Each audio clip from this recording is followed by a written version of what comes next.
नमस्कार दोस्तों, स्वागत है आप सभी का आपके अपने YouTube चैनल होमनेस्टी में। दोस्तों, जैसा कि आप सभी को पता है कि हम लोग UPTPLSC ESO की तैयारी करवा रहे हैं और उसी संबंध में आपका जो कॉमर्स का सब्जेक्ट है उसको हम लोग लेके चल रहे हैं और साथ ही आपका जो स्टैटिक्स का कंपलसरी वाला पार्ट्स है उसको भी हम लोगों ने कुल 50 लेक्चर्स में कंप्लीट करवाए हैं। आप वहाँ जाके प्लेलिस्ट में देख सकते हैं। और साथ ही आपका जो अब इकोनॉमिक्स का जो सब्जेक्ट है आप लोगों ने कहा है उसको भी हम लोग अब चालू किए हैं। तो आपको तीनों विषय की वीडियो हमारे चैनल के प्लेलिस्ट में मिलेगी, आप वहां जाके देख सकते हैं या ऊपर इस आई बटन पे क्लिक करके भी आप वीडियो पे जा सकते हैं। तो आज हम लोग जो टॉपिक पढ़ने वाले हैं आपका इकोनॉमिक्स में वो आपका है डिमांड एनालिसिस या मांग विश्लेषण के बारे में हम लोग यहाँ पे डिस्कशन करने वाले हैं। तो चलिए दोस्तों शुरू करते हैं। शुरू करने से पहले यदि आप हमारे चैनल पर पहली बार आए हैं तो चैनल को सब्सक्राइब कर लीजिए और वीडियो को पूरा अंत तक देखिए, तो ये टॉपिक आपको ज़रूर से क्लियर हो जाएगा। तो दोस्तों, सबसे पहले अगर हम लोग डिमांड एनालिसिस की बात करें कि मांग विश्लेषण क्या है, तो जाहिर सी बात है मांग विश्लेषण आपके दो शब्दों से मिला है, मांग और विश्लेषण। तो हम लोग जब मांग को समझ लेंगे और उनका जब विश्लेषण करते हैं, विश्लेषण का तात्पर्य ही क्या होता है, सिंपल सा लॉजिक विश्लेषण का या शाब्दिक अर्थ ही क्या निकलता है कि किसी चीज़ का गहन अध्ययन करना, उसी को विश्लेषण बोलते हैं। तो यहाँ पे हम लोग मांग को अगर समझ लें और मांग का गहन अध्ययन कर लेंगे तो मांग विश्लेषण ही वही चीज़ है। तो यहाँ पे सबसे पहले हम लोग क्या समझेंगे कि मांग वास्तव में क्या होता है। तो जनरली दोस्तों, आप लोगों से अगर हम क्वेश्चन करें कि वास्तव में मांग क्या होता है तो आप क्या बताएंगे कि जो हम किसी वस्तुओं की क्या करते हैं, डिमांड करेंगे या किसी वस्तुओं को चाहने की इच्छा जागृत करेंगे, वही क्या है, मांग है। सिंपल सा यही आप बोलेंगे कि अगर आप हलवाई की दुकान पे जाते हैं तो आप क्या कहेंगे कि हमें मिठाई चाहिए, तो ये आपकी क्या है, इच्छा है कि आपको मिठाई चाहिए, तो यही आपकी क्या है, डिमांड है या मांग है। ये साधारण भाषा में हम समझाने की आपको कोशिश कर रहे हैं, पर वास्तव में अगर देखिए तो इस डिमांड के पीछे कुछ चीज़ें क्या हैं, जुड़ी हुई हैं। यानी इस डिमांड को क्रिएट करने के लिए या क्रिएट करने के पीछे कुछ तत्व जुड़े हुए हैं जो इस मांग को क्या करते हैं, जागृत करते हैं, मांग को सामने लाते हैं। तो सिंपल सा एक यहाँ पे कॉन्सेप्ट है कि demand refer to different possible qualities of the community. मतलब क्या है कि डिमांड जो होता है वो आपके कम्युनिटी में जो डिफरेंट क्वालिटीज़ है, या सिंपल सा टॉपिक ये समझिए कि उसमें जो उपयोगिता है, समोसा में, मिठाई में जो उपयोगिता है वही उपयोगिता आपको क्या करती है, उस समोसे को मांग जागृत कराती है, वो मिठाई आपको लेने के लिए मांग जागृत करती है। या आप कह सकते हैं मोबाइल में वो जो उपयोगिता है उसके कारण आप स्मार्टफोन को लेने के लिए क्या करते हैं, डिमांड करते हैं। तो यहाँ पे सबसे पहला पॉइंट यही है कि different possible qualities of a community that consumer is ready two by at a different price. फिर दूसरा चीज़ क्या है कि उस उपयोगिता के कारण कंज्यूमर क्या होता है, ग्राहक क्या होता है, रेडी होता है उसके प्राइस के अनुरूप। उसके प्राइस के अनुरूप मतलब क्या है कि अगर आपके मार्केट में क्या होते हैं, बहुत तरीक़ा के आपके फ़ोन है, मान लीजिए एक 10,000 से 20,000 तक के भी फ़ोन है और एक क्या है आपके 50,000 से लाख तक के भी फ़ोन है, एप्पल्स वगैरह के। यहाँ पे रेडमी, जियो, ये आपके रियलमी वगैरह क्या है, सस्ते फ़ोन है, वहाँ पे भी उसकी डिमांड है। और दूसरा क्या है, आईफोन वगैरह भी है, वन प्लस वगैरह भी है, वो भी एक क्या है, फ़ोन ही है, स्मार्टफोन ही है। दोनों में वही उपयोगिता आपको मिलेगी। पर यहाँ पे क्या चीज़ है, पहली चीज़ क्या है कि उपयोगिता होनी चाहिए, तो वो उपयोगिता आपको डिमांड क्रिएट करती है। दूसरी चीज़ क्या है कि वो प्राइस कम्युनिटी जो इच्छा जो आपके कंज्यूमर है देने के लिए सामर्थ्य हो। तो यहाँ पे तीन चीज़ें आपके सामने समझ में आती हैं। पहली चीज़ क्या है कि आपको डिजायर होना चाहिए, यानी डिमांड किन तत्वों से मिलता है, जैसे हमने बताया कि डिमांड 3 तत्वों से मिलकर बन रहा है। तो सबसे पहला तत्व क्या है, डिजायर या इच्छा। इच्छा क्या है, ग्राहक की जो इच्छा है कि उसको स्मार्टफोन चाहिए, तो सबसे पहले क्या है, इच्छा होनी चाहिए। फिर क्या होना चाहिए, मीडियम। मीडियम मतलब यहाँ पे पैसे से लगाया गया है, माध्यम मीन्स मतलब आपका यहाँ पे मनी हो गया, या आप कुछ भी हो सकते हैं, या तो आप देश में होंगे, जिस देश में होंगे उस देश की मनी आप समझ सकते हैं। तो यहाँ पे सिंपल सा ये टॉपिक है कि यहाँ पे डिजायर होना चाहिए, फिर आपका मीडियम होना चाहिए, और साथ ही आपका एक बहुत ही इंपॉर्टेंट चीज़ होना चाहिए, ready to expense that medium. मतलब क्या है कि आपको वो पैसा खर्च करने की भी क्या होनी चाहिए, इच्छा होनी चाहिए, या उस चीज़ को खर्च करने के लिए आपके अंदर क्या होना चाहिए, मनोबल होना चाहिए। ऐसा क्या है, मतलब कि आपके पास पैसा है पर आप उसका खर्च नहीं करना चाहते हैं तो भी आप कमोडिटी की डिमांड नहीं कर सकते हैं। जैसे कि आपके पास लाख रुपए है पर आप एप्पल की फ़ोन नहीं लेना चाह रहे हैं, आप यहाँ पे रियलमी रेडमी के ही फ़ोन लेके क्या है संतुष्ट होना चाह रहे हैं। तो ये क्या है कि पहली चीज़ तो क्या है कि आपके पास पैसा होना चाहिए। अगर पैसा आपके पास है भी तो उसको खर्च करने की क्या होनी चाहिए, इच्छा भी होनी चाहिए। तो यहाँ सबसे पहले आपकी इच्छा क्या होनी चाहिए, उपयोगिता को प्राप्त करने की, फिर माध्यम होना चाहिए और उस माध्यम को खर्च करने की भी इच्छा होनी चाहिए। तो सिंपल सा डिमांड को हम लोग संक्षेप में आप अगर समझ गए होंगे नॉर्मली, तो इसको अगर हम लोग टुकड़ों को एक साथ जोड़ के बोले या एक साथ समझे तो सिंपल सा ये टॉपिक, ये आपका मांग समझाने में लगता है कि किसी दिए गए समय में आपका जो उपभोक्ता होता है वो मूल्य चुकाकर किसी वस्तु की विभिन्न मात्राएं क्रय करता है, उस उपयोगिता को प्राप्त करने के लिए उसे मांग कहते हैं। तो आशा है मांग क्या है समझ में आ गया होगा। इसको अगर आप लोग तोड़ के समझिए हैं तो भी अच्छा है, इसको एक साथ जोड़ के समझिए तो भी अच्छा है। मांग क्या है अब नॉर्मली आप लोग इकोनॉमिक्स भाषा में समझ गए होंगे। अभी हमने जो शुरू में आपको समझाया वो साधारण किसी भी जो पढ़ा लिखा नहीं होगा उससे भी पूछेंगे तो वो परिभाषा वही बताएगा। पर अगर आप लोग इकोनॉमिक्स के ज्ञान रखते हैं तो आप अगर मांग को समझाएंगे तो वो आपको इस तरीके से समझना भी होगा, समझाना भी होगा। तो चलिए आगे देख लेते हैं क्या चीज़ है। फिर है ठीक है डिटर्मिनेशन ऑफ डिमांड, मतलब क्या है कि डिमांड किन चीज़ों से, तो डिमांड किन तत्वों से निर्धारित होती है, इसी को हम लोग डिमांड फंक्शन भी बोलते हैं। यहाँ जो मांग फलन है या डिमांड फंक्शन है ये आपके दो तरीकों से यहाँ डिटर्मिनेट की जाती है। पहला एक इंडिविजुअल डिमांड डिटर्मिनेशन होता है और एक आपका होता है मार्केट डिमांड डिटर्मिनेशन। तो सबसे पहले अगर हम लोग इंडिविजुअली या किसी व्यक्तिगत के डिमांड के बारे में निर्धारण करते हैं या किसी एक व्यक्ति के डिमांड की मांग की निर्धारण का हम लोग देखते हैं तो उसमें किन किन फंक्शनों का आपका महत्व होता है, उसमें से अगर हम लोग देखें तो सबसे पहले अगर हम लोग व्यक्तिगत डिमांड के बारे में समझिए तो व्यक्तिगत डिमांड आपके किन किन तत्वों से या किन किन फलनों से बनता है। तो आपका सबसे पहले है पीएक्स मतलब होता है प्राइस ऑफ ओन गुड, मतलब कि जो वस्तु आप खरीदने जा रहे हैं, जैसे आप स्मार्टफोन खरीदने जा रहे हैं तो आपने स्मार्टफोन रेडमी का अगर सेलेक्ट किया तो उस रेडमी का क्या प्राइस आपका यहाँ पे डिमांड को यहाँ पे क्या करेगा, प्रभावित करेगा। फिर आपका क्या है पीआर मतलब क्या है कि आपने साथ में क्या देखा, रियलमी का भी मोबाइल्स के आपने देखा था कि उसकी भी प्राइस आप लोगों ने देखा।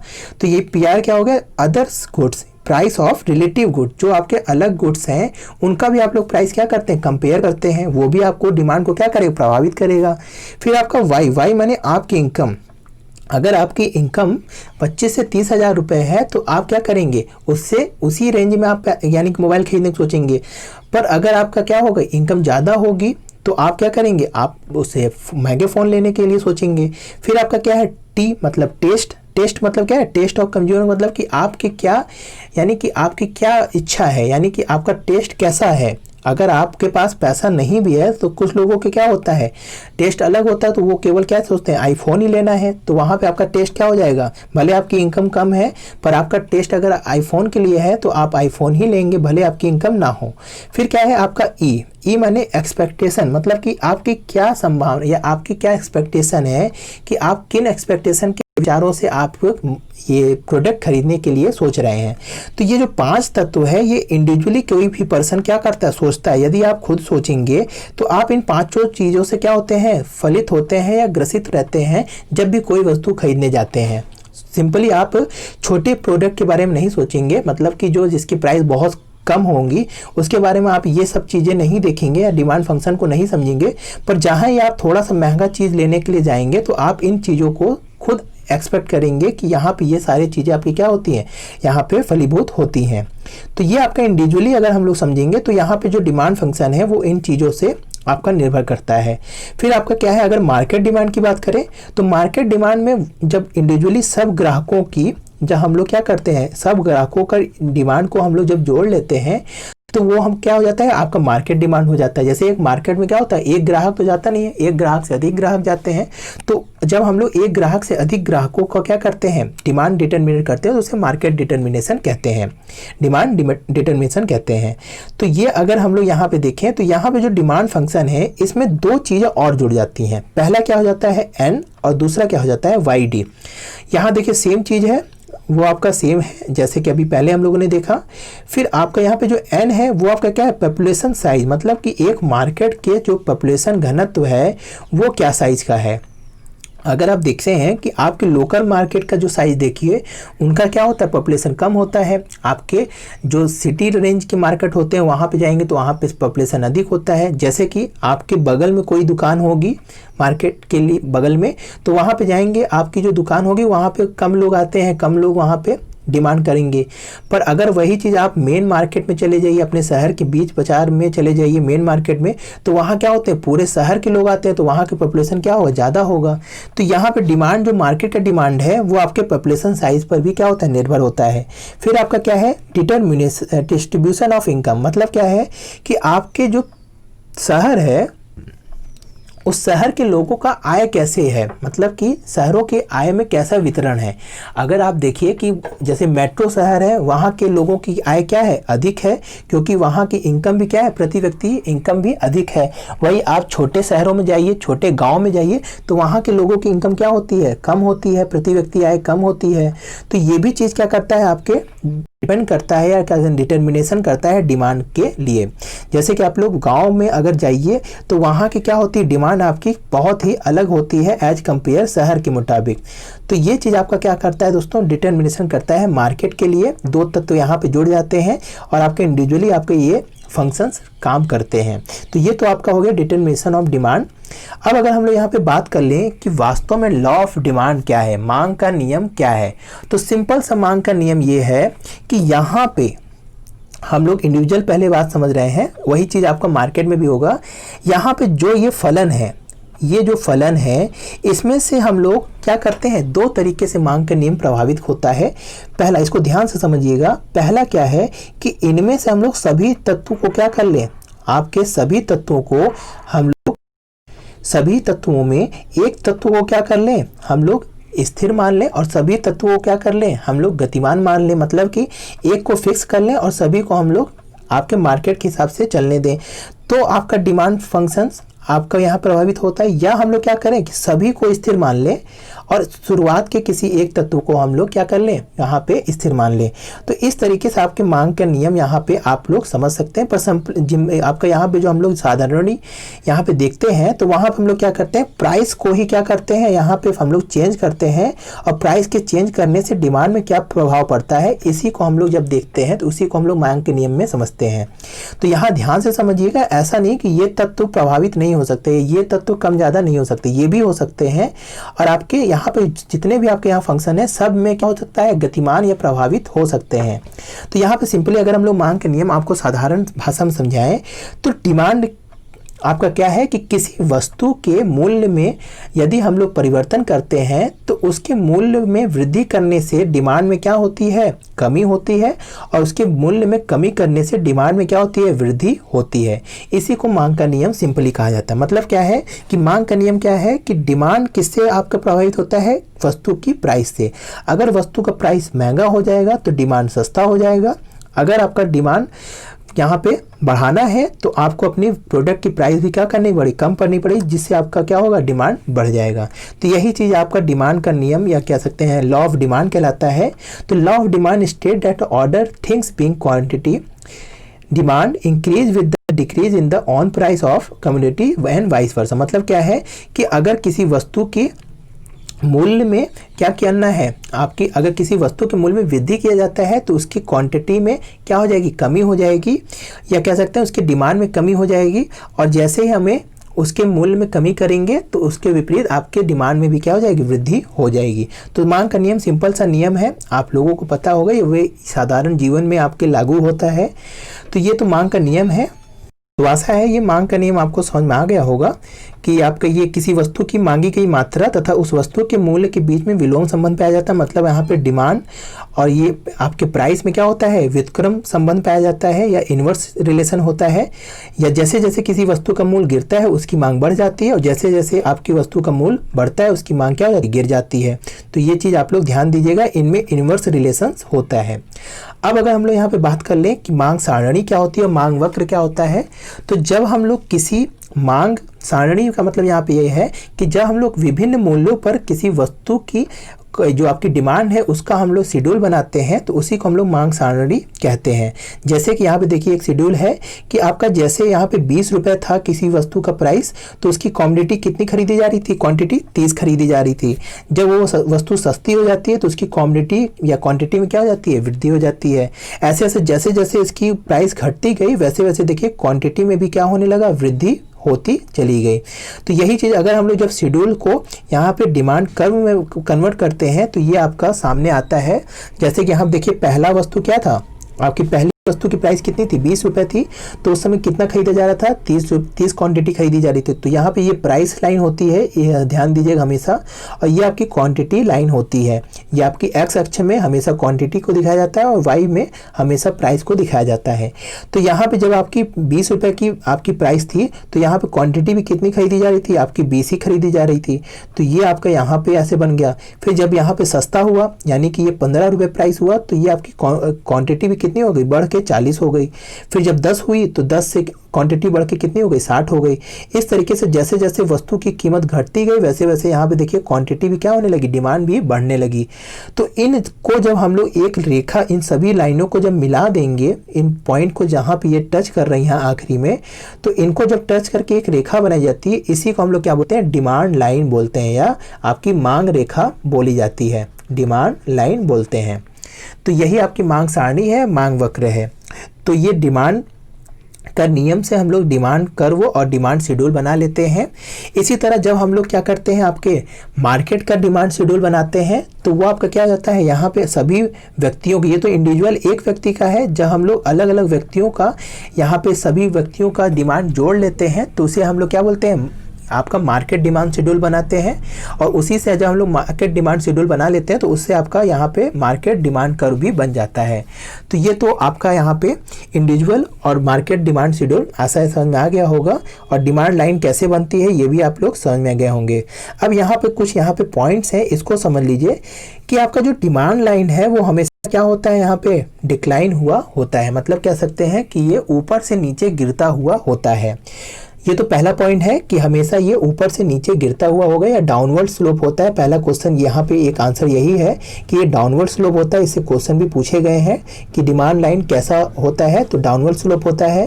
फिर दूसरा क्वेश्चन यहाँ पे बहुत इंपॉर्टेंट क्वेश्चन है कि दूसरा पॉइंट ये रहता है कि आपका डिमांड लाइन आपके वाई अक्ष को तो टच कर सकता है। मतलब यहाँ पे क्या है कि ये डिमांड लाइन आपके वाई अक्ष को, ये लाइन यहाँ पे तो टच कर सकता है, पर आपका डिमांड लाइन कभी भी इस अक्ष को नहीं टच करेगा। ये चीज़ ध्यान दीजिएगा।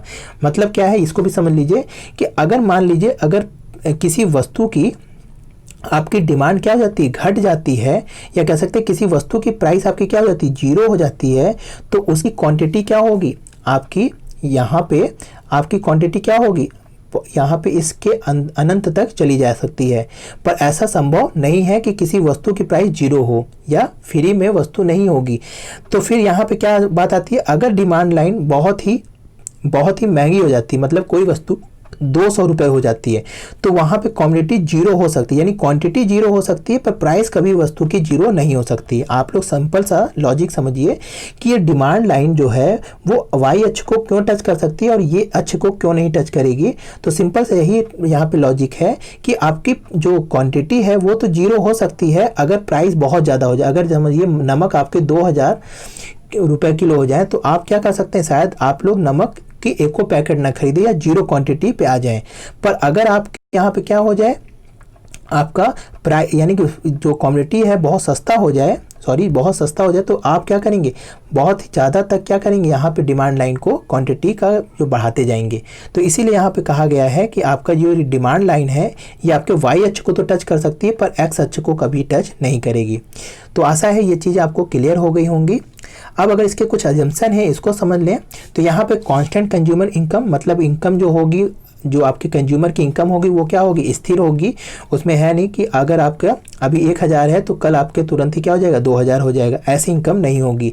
फिर क्या है, other commodity price are constant, मतलब यहाँ पे क्या है कि अगर जैसे आप चाय लेने गए हैं तो आपकी जो कॉफ़ी है उसकी भी प्राइस क्या होगी, दोनों कांस्टेंट होगी। यानी कि अगर 100 रुपये किलो चाय है और आपके 250 रुपये किलो कॉफ़ी है तो दोनों प्राइस क्या होगी, स्थिर ही रहेगी। तो ये चीज़ आप लोग ध्यान दीजिएगा, ये इसका एजम्पशन है। फिर no any changes consumer taste, मतलब आपके कंज्यूमर का टेस्ट नहीं बदलना चाहिए। अगर वो चाय लेने गया है तो चाय ही लेने आएगा, वो आपके कॉफ़ी को नहीं प्रेफर करेगा।